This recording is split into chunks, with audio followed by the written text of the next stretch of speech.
Good morning everyone. Welcome to live webinar series by EISCP at IISC. I'm Maslaba KS and it's my pleasure to introduce today's speaker, Dr. TVRAMACHANDRA, Coordinator Energy and Wetland Research Group and Convener of Environmental Information System (ENVIS) at Center for Ecological Sciences, Indian Institute of Science, Bangalore.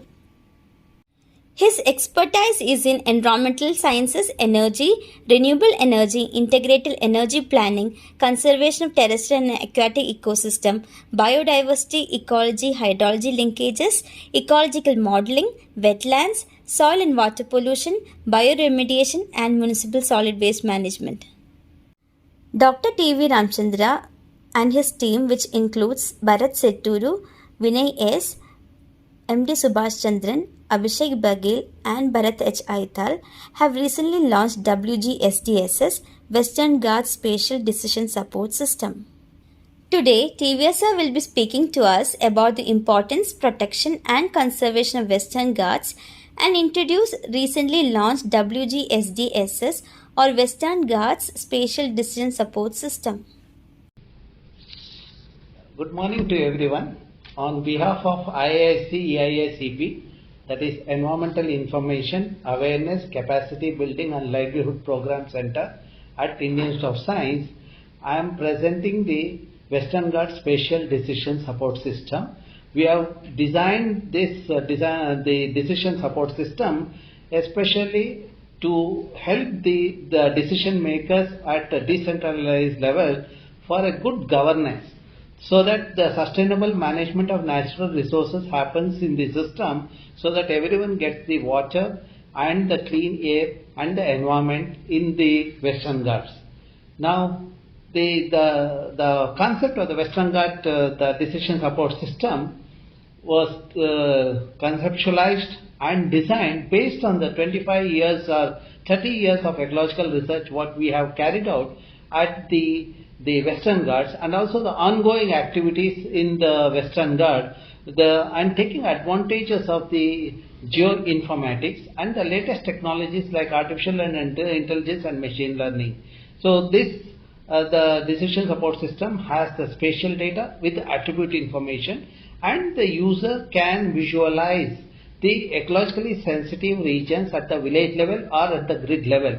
So that they will know the importance or the significance of their region and what needs to be done to conserve the ecosystem. Now, the highlights of this work is the decision support system is it helps in visualizing eco-sensitiveness at the village level. You can also visualize the variables that have been used for developing the decision support system. You can visualize this at a grid level, which is done at 5 minutes by 5 minutes grid or the 9 kilometer by 9 kilometer, and also at the village level. It essentially helps in decision making at decentralized levels. So that is at biodiversity management committees in the panchayat. As per the Biodiversity Act 2002, every panchayat is supposed to have BMC, and concurrence of BMC is required before we take up any work in any developmental activity in the region. So that way the BMCs are empowered with the decision support system. They can take a wise decision to ensure that the sustainable development happens in the region. The goal of our research is to have a sustainable future, that is to make sure that everyone have clean air, water and environment. This can happen with the sustenance of natural resources and minimal disasters. And also when these things happen, when you have the abundant natural resources and minimal disaster, then everyone will have this security, survival and peace prevails in the community. So the agenda of sustainable future can be achieved only by maintaining the ecosystem integrity, which can happen only by responsible decision making. For responsible decision making, the people have to do the decision at decentralized level. That means decentralized governance is required for prudent management of natural resources. In that direction, Western Ghats Decision Support System aids the decision makers at the state level, the district level, taluk level and also at the village level to take appropriate decision taking into account the ecological sensitiveness of the region about the development in the region. Now, the Western Ghats Decision Support System, you can visualize the eco-sensitiveness at the grid level.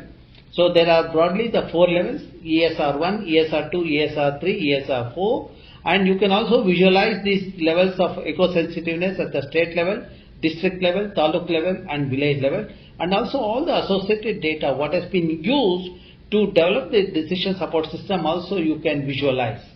So now when you look at the biodiversity refers to the diversity of plants and animals. When there are variants of plants and animals, the dependent people, the biota gets the diverse food and diverse medicine. So our scriptures talk about the occurrence of 8 to 12 million species. In the science we have estimated about 1.3 million species. So now of the 1.3 million species, we know the phytochemical properties of only the 5 to 8% of the species. That means there is a lot more to do to take advantage of the phytochemical aspects that are there in the plant and animals, so that we can make everyone healthy in the system. Now, as you all know, the Western Ghats is one among the 36 global biodiversity hotspots. There are numerous rivers originate in the Western Ghats. Some flow towards the east, some flow towards the west. The major rivers that flow towards the east include Godavari, Krishna and Kaveri, and there are small tributary rivers such as Tunga, Bhadra, Bhima, Malaprabha, Ghataprabha, Hemavati and Kabini. Similarly, the west flowing rivers include the Periyar, Bharatbhuja, then the Pampa, Netravati, Sharavati, Kali, Gangavali, Mandovi, Zuari are the west flowing rivers. All these rivers finally end in the join the ocean, the Arabian Sea. Most of the rivers in this region are perennial. Because of the perennial rivers in the region, there is a water availability in the Western Ghats. Because of the water security, there is a food security in the peninsular India. That's why the Western Ghats is aptly known as the water tower. When we look at the composition of the diversity of plants and animals, we have 5,000 plus species of flowering plants. Of that, 38% are endemic. 330 butterfly species are there. Of that, 11% are endemic. 197 reptiles, 62% are endemic, and 529 birds, of which 4% are endemic. 161 mammals, of which 12% are endemic. 335 fishes, of which 41% are endemic, and 248 amphibians, 75% are endemic. Endemic means the species occur only here. Their habitat is only in the Western Ghats. They do not occur anywhere else. That's why if you are looking at the conserving the biodiversity, there is a need to conserve the habitat of these organisms or the biological organism, which include the plant and animal. So now when we look at the species occurrence on the earth, the Western Ghats, the start from Kerala, the spans across the Karnataka, the Tamil Nadu, the Goa, Maharashtra and Gujarat. Latitudinally, it is 8 to 22 degree latitudinal. The number of species across the latitudinal gradient, when you look at 8 to 14 degree latitude, you have the highest number of species of plants and animals. This also emphasizes the need to conserve the Western Ghats to keep the entire globe health in a good condition with the rich biodiversity and water. So now, if you want to maintain the biological diversity in the region, we have to maintain the physical and chemical integrity of the system. That management is called ecosystem approach. When we adopt ecosystem approach in the management of the ecosystem, we will have sustenance of natural resources. That is also the goal of the Sustainable Development Goals, SDG. Now, let us try to understand the linkages between the water availability and the landscape integrity or the ecosystem integrity. This gives the photograph of a region at the same time, same month, but at two different time period, 91 and today. When we look at in the region had abundant water in 91, the same location today we do not have the water. This could be mainly because the way the landscape integrity or the ecosystem integrity that decides the functions or the process, ecosystem process in the ecosystem. Now, the ecosystem process or the functions of the ecosystem include hydrological cycle, nutrient cycle, biogeochemical cycle, etc. So now, to understand this, let us go to the Sharavati river basin. Sharavati river originates at Ambutirtha in Shivamogga, traverses 128 km and joins the Arabian Sea. Now the health of the catchment or the watershed or Jalanayan Pradesh decides the water sustenance in the region. Now when you look at this river basin, in 1965 we commissioned the Sharavati, the reservoir, at a place called Linganmakki, or we constructed a dam at Linganmakki. Now if you want to understand how the impact of the dam on the ecosystem, let us look at what are the changes that has happened in the system. Now when the reservoir was constructed, so 179 villages were submerged. That once the people in the 179 villages were forcefully evicted and they were asked to move to the drier belt in Karnataka. So these farmers or the villagers are basically the growers were practicing the wet cultivation. They couldn't survive in the drier belt. What these farmers did was they waited till the reservoir work to be completed. They came back to the Linganmakki catchment area or the Sharavati catchment area. They converted this portion of the eastern portion of the Linganmakki catchment, the forest, into the agricultural land, and today most part of that region has the barren area. Now if you want to see the catchment condition or the landscape integrity or the ecosystem integrity, if you look at the remote sensing data, this is a picture that I have taken from the satellite. When we analyze that, it shows that the western portion is dominated by native species forest, while the eastern portion is dominated by agriculture and barren land. You can see that some part of the eastern part are the barren land, while on the western side is dominated by the forest in undulating terrain. A thick forest, you can see lush green forest in the western part. If you want to understand the other aspect, how it has affected the climatological parameter, let us look at the rainfall. Rainfall data is available in country for the last 123 years. Now if you analyze this rainfall pattern across a two time period, 1901 to 1964 and 1965 to today, you will be surprised to see that this entire region before constructing the dam was receiving the rainfall of 3000 to 4500. But after constructing the dam, that is between 1965 to today, you will see the one portion, the western part, receives the rainfall of 3000 to 4500, while the eastern part started getting the decreased rainfall of 1700 to 1900 millimeter. As you all know, this region is a rain catching region, the entire catchment. There is no rain shadow region, and this region receives the orographic precipitation. Just because of changes in the land cover, there has been a changes in the spatial pattern of the rainfall. So some region continues to receive the higher rainfall, while the other portion show the decline in the rainfall. Now to understand this better, we have done the analysis at subbasin level considering the tributaries. These are the tributaries on the western side, while these are the tributaries on the eastern side. When you look at the composition of the forest in the catchment, in the subbasin and the rainfall, on the eastern side, the forest cover is 30%, rainfall is 1776. While on the western side, the forest cover is 65%, rainfall is 4800, or the forest cover is 60%, rainfall is 4400, which illustrates that there is a linkage between the forest in the Western Ghats to the rainfall. The quantity of rain what we get in the Western Ghats depends on the forest which are there on the hillocks. Now to understand how long the water is available, because availability of the water decides the livelihood of the people, we also carried out a hydrological investigation. For 36 months, we deployed the sensors in the underlying layers in the representative catchments. Some catchments are dominated by native species of forest, some are dominated by the monoculture plantation, and some are degraded catchment with the urban the habitation, etc. Our study shows that wherever native species forests are there, because the vegetation is diverse, roots are also diverse.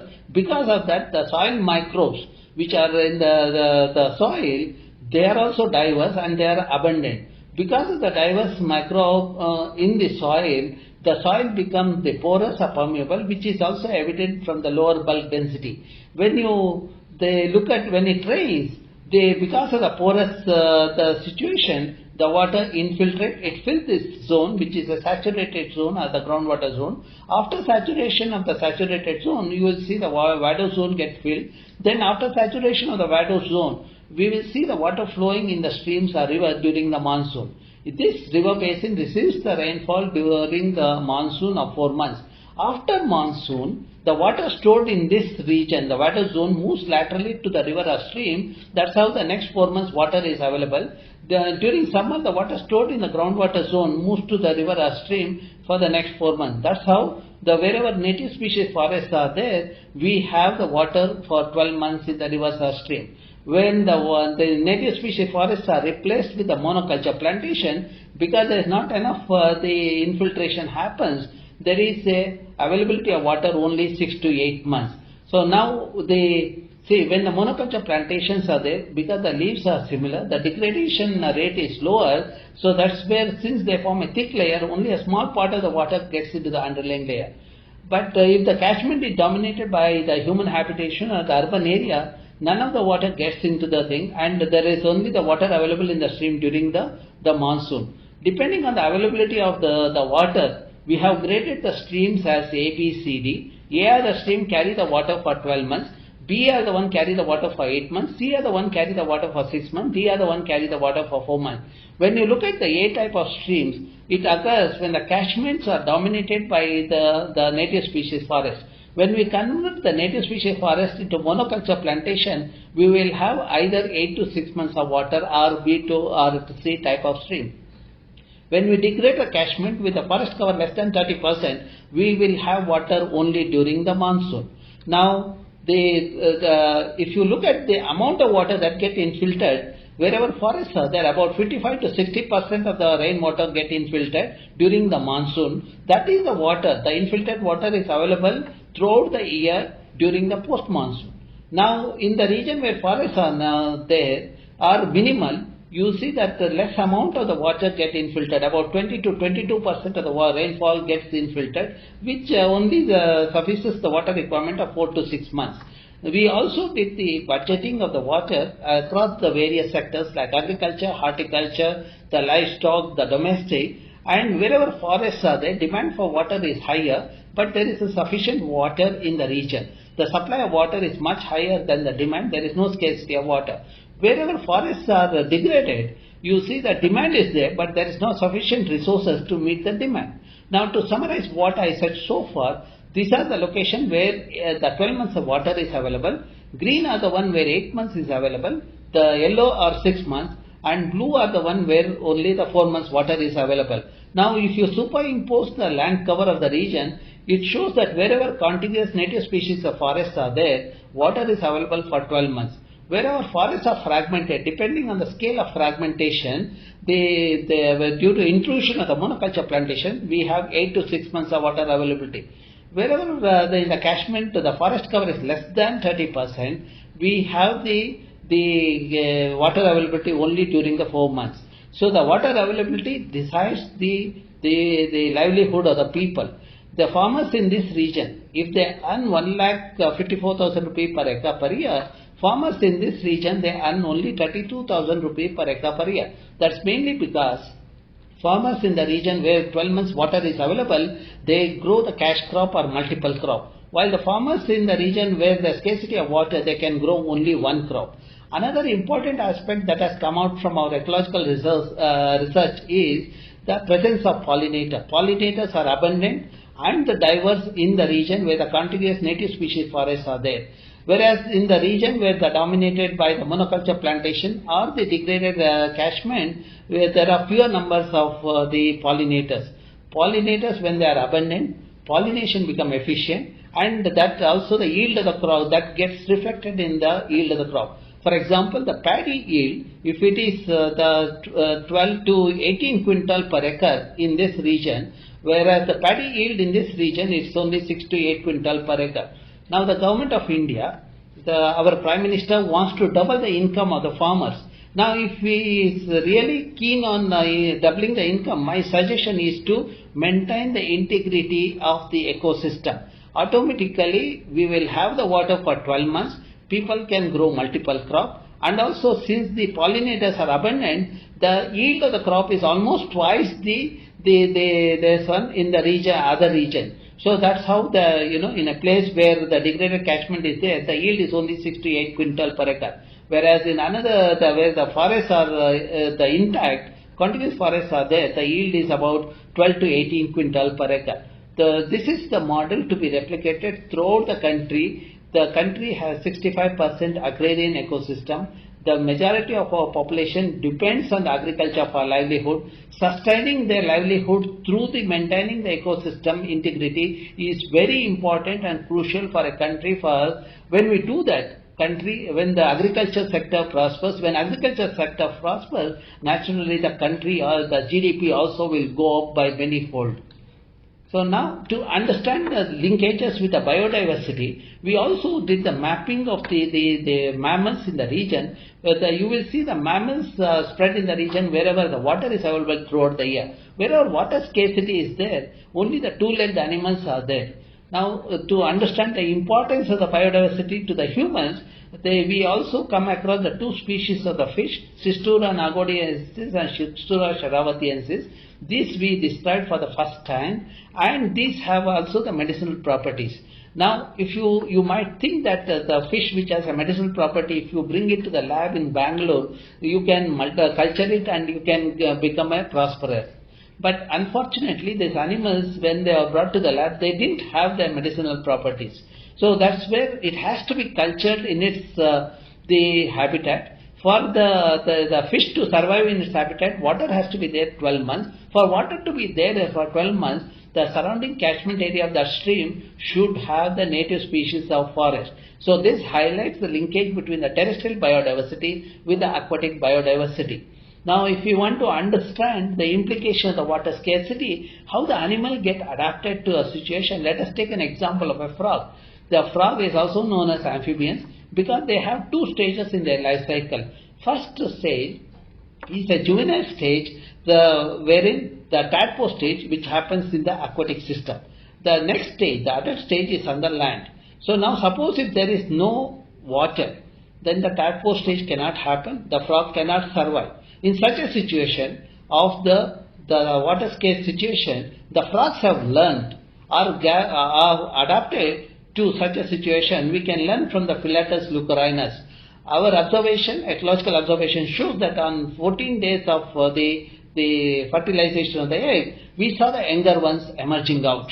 That means these animals have learned how to get adapted to a situation of the water scarce situation.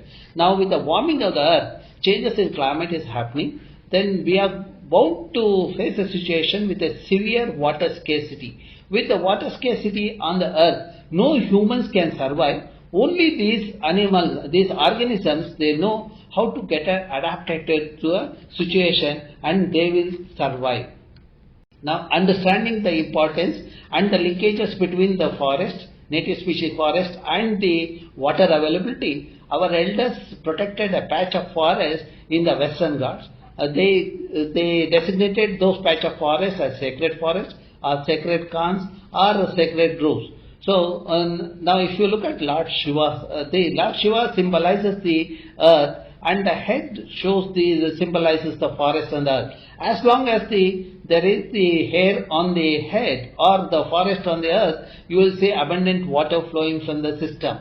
So now this is the message to everyone. When Mother Earth is covered with a native species forest, she retains the water and supports the livelihood of the dependent population. We need to protect these ecologically fragile, eco-sensitive regions in the Western Ghats. Now, to understand the condition of the Western Ghats, we have taken advantage of the recent advancement in the science and technology. Today, the spatial data is available. which is acquired through the spaceborne sensors. We launch the satellites way back in 70s. Every 21 or 30 days we get the spatial data. When we analyze the spatial data on temporal scale, you can see what is the spatial pattern of changes in the features on the Earth. We have carried out a study using this big spatial data and taking advantage of the recent advancement in the artificial intelligence and machine learning, we could do this analysis at a shorter time. Today, you are taking advantage of AI and ML and availability of spatial data, have done the land use analysis for the entire Western Ghats in less than 6 months. This gives the spatial changes that is happening in the Western Ghats, and also this indicates the condition of the forest in the Western Ghats. You see that intact forests are declining, which are the green color, and more the patch and edge forests are cropping up in the Western Ghats, which highlight that forests are getting fragmented in the Western Ghats. Now, to summarize what I said so far, there has been a loss of 5% evergreen forest cover in the Western Ghats. That today we have only about 10% of the forest, the evergreen forest in the entire Western Ghats, and total forest cover in the Western Ghats is less than the 18%. And there has been an increase of 4.5% built up area in the Western Ghats, and also the 9% increase in the agriculture area.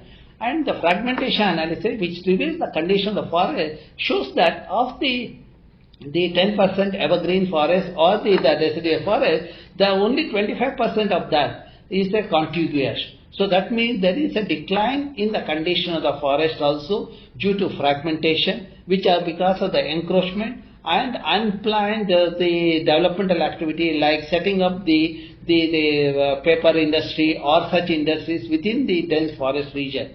And land degradation leading to deforestation is also affecting the sustenance of the natural resources, which is also posing a severe challenge to the livelihood of people in the peninsular India. Now, if you want to understand the services provided by the forest ecosystem in the Western Ghats, you can look at the carbon sequestration in the forest. Carbon gets sequestered during photosynthesis in the stem, the bark, etc. So we have done the quantification of the carbon in the trees, considering the above ground biomass, below ground biomass, and in the soil, the soil of the forest ecosystem. And also we have assessed what is the incremental biomass that happens, or the incremental carbon happens in the system. Our study shows, as on date, in 2018, that the carbon sequestration is about 1.23 million gigagram. And every year, about 37,000 gigagram of carbon gets into the system, which is equivalent to the emission that is happening in the peninsular India in cities like Mangalore, Cochin, Trivandrum, etc. And in monetary term, if you look at the carbon services provided by this fragile ecosystem amounts to 100 billion rupees or $1.4 billion.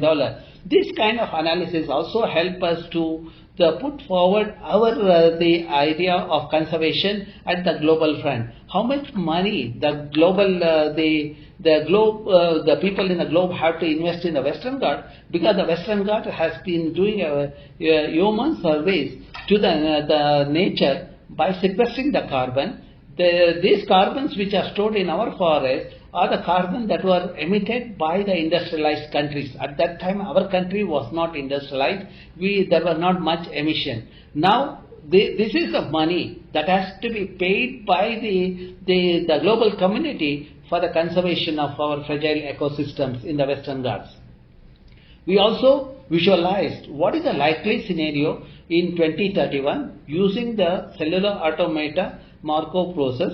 So our study shows that there will be further degradation of the forest and the further fragmentation of the forest. And the likely implication of that on a climatological parameter also we have looked at. There would be increase in the temperature. Some part of the Western Ghats like Kerala become warmer and warmer, and there will be changes in the rainfall pattern. Some part will have the higher rainfall. Some part will receive the lower rainfall. The Kerala, which gets the rainfall of 6 to 8 months, will start getting low rainfall. And the other worrying feature is the changes in rainy days. The rain which is supposed to spread across 4 to 6 months will start coming in 3 or 4 days. So that means in a shorter duration, high amount of water means you will have flooding happening in the region. Consequence of flooding, there would be landslides and mudslides. That's what has happened in Wayanad in Kerala and the Kodagu in Karnataka. In 2018 and 19, which led to the large-scale calamities in the region, large-scale loss of properties and life in the region. So the prediction shows that an increase in temperature by 0.5 degrees Celsius is bound to also increase the vector-borne diseases in the region. We will have more and more vector-borne diseases like dengue, chikungunya, and even the COVID, such kind of zoonotic diseases will happen in the region. Now, to identify the ecologically sensitive region, we have considered the biogeoclimatic, the environmental, energy and social, the variables. We have integrated those variables. We have divided the study region into 5 minutes by 5 minutes grid or a 9 kilometer by 9 kilometer grids. Then for each grid, we have they compile the information related to land, ecology, the geoclimatic, hydrology, the energy, the social thing, and estuarine diversity. And also we have used the weightage matrix approach to prioritize the grids. So then we are based on the prioritization of the grid, we have grouped the grids into the 4 categories: ESR1, ESR2, ESR3, ESR4. ESR1 and 2 are the candidate are of the highly ecologically sensitive, merits the conservation on priority. So these are the variables that has been used, and we have used the weightage, the approach for prioritizing the grids. Now, the grid-wise analysis shows the forest cover in the region. Then based on the spatial extent of forest cover, we have given the weight. This gives for the forest cover. Similarly, the condition of the forest has been assessed through the fragmentation of forest. Depending on the extent of the interior forest, we have given the weights to the grids. Like that, we have done for the flora in the region, the fauna, especially we have looked at the endemic species of plants and endemic species of the fauna, their occurrence and the distribution in the Western Ghats. Accordingly, those grids are given the weights. Now, when we look at the fauna endemism latitudinally, we see the higher fauna endemism at 8 to 14 degree latitude. And if we look at the tree endemism, we see that Kerala has the higher tree endemism, then the Karnataka, and then the Goa and Tamil Nadu, and the other parts of the Western Ghats like the Maharashtra and the Gujarat have higher herbs the endemism. So we have considered this parameter to prioritize the grids, and also we have assessed the carbon sequestration potential, accounting the above ground biomass and below ground biomass and the soil carbon. So this gives the weights assigned for the carbon in the east grid. The integrated analysis helped us in identifying or prioritizing the region at 4 levels as ESR1, ESR2, ESR3, ESR4. This gives the grids of those 4 levels, and similarly we have analyzed this at the village level. So when this village level analysis is done, keeping in mind the requirement of the BMC, that is Biodiversity Management Committee, that are there is the village at the panchayat level in each region. So the grid-wise analysis of the integrated analysis of biogeoclimatic, environmental and social aspects highlight that 32%, that means the 755 grids are under ESR1, denoting a very high ecological fragility, while the 16%, that is 373 grids are under ESR2, which has the potential to be ESR1, that means they are as good as ESR1.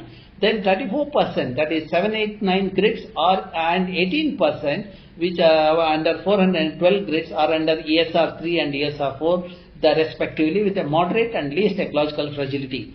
If there are any developmental activities that has to be allowed in the Western Ghats, we should allow it only in ESR4. That too, the developmental activity that meets the requirement of the local people should be allowed in the region. No-go areas are the ESR1 and ESR2 because they are already doing the job of providing the water to the dependent population and the livelihood to the dependent population. Now the analysis done spatially, ecologically sensitiveness shows that 63,000 square kilometer area under high ecological fragility, Then 27,646 square kilometer is under high ecological fragility. These two are the candidate for conservation on priority, while 48,490 square kilometer are under moderate ecological fragility, or the 20,716 square kilometers is under the low ecological fragility. So the decision support system what we designed is available at this URL wgbis.ces.iisc.ac.in/sdss. When you access this the portal, you will also have you can visualize the ecologically sensitiveness at the grid level. So you have the option to visualize at the grid level and also at the village level. Now, if you want to look at the disaggregated level, you can visualize the ecological sensitiveness at the state level and the district level, taluk level, and also at the village level. For example, I will demonstrate for Karnataka like this. Other states also you can visualize.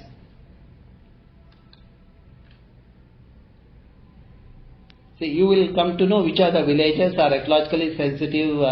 The one. Then the dark green are the two, the blue are the four. Similarly, if you want to know about the district, you can choose the district, any district in Karnataka. So then if you are interested in a particular taluk, you can choose the taluk and find out what is the ecological sensitiveness in the taluk. Or you can also visualize the village.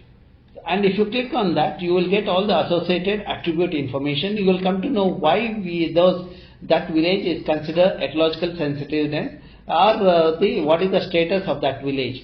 And all the data what we have used to prioritize this ecological sensitiveness in the Western Ghats has been also made available to the public. These are all based on our 30 years of ecological research in the Western Ghats that we have carried out. Myself and Professor Subhash Chandran and my other students we have carried out in the region. So this we launched this website on the 15th of July. You can also have the various backgrounds to visualize this one Bhuvan, then the Google, and also the OpenStreetMap. If you need more details, the details are available at our portal. Our group research activities are there here. Western Ghats Biodiversity is available here. And if you are interested in open source GIS, what we have used for spatial analysis, it's available at this portal. And all our publications are archived at this portal. Integrating ESRs in the Sustainable Development Policy Framework would aid in regulating unplanned developmental activity. Now, the last 7 decades, the country has witnessed the unplanned developmental activity. Now, with this kind of the initiative, which help in the planned intervention, so that we can ensure the ecological security with the continuance of essential ecosystem services which will sustain the livelihood of the people. With the availability of water and clean air, the people also can lead a happy life. The ensuring sustenance of natural resources with adequate clean water, oxygen, etc. to the next generation, we have to maintain the intergeneration equity through the prudent management of the ecologically fragile. The Western Ghats is on our shoulders, and let us together ensure conservation of a critical ecosystem for our children. We have only one earth. Conserving the ecologically fragile region to sustain the resources is on our shoulders. Let us pass on the secured earth to our next generation. Thank you all.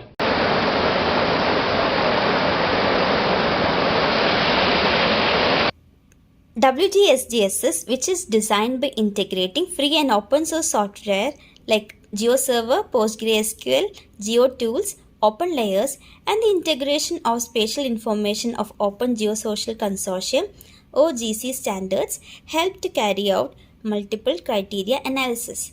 And also the features like Web Map Service (WMS) and Web Feature Service (WFS) help in effective dissemination of the ecological, socio-economic, biodiversity, and environmental information. The information on WGSDSS or Western Ghats Spatial Decision Support System is available in different languages like Kannada, Arabashe, Malayalam, Tamil, Telugu, Marathi, Gujarati, and Hindi. This has been covered in various newspapers as well.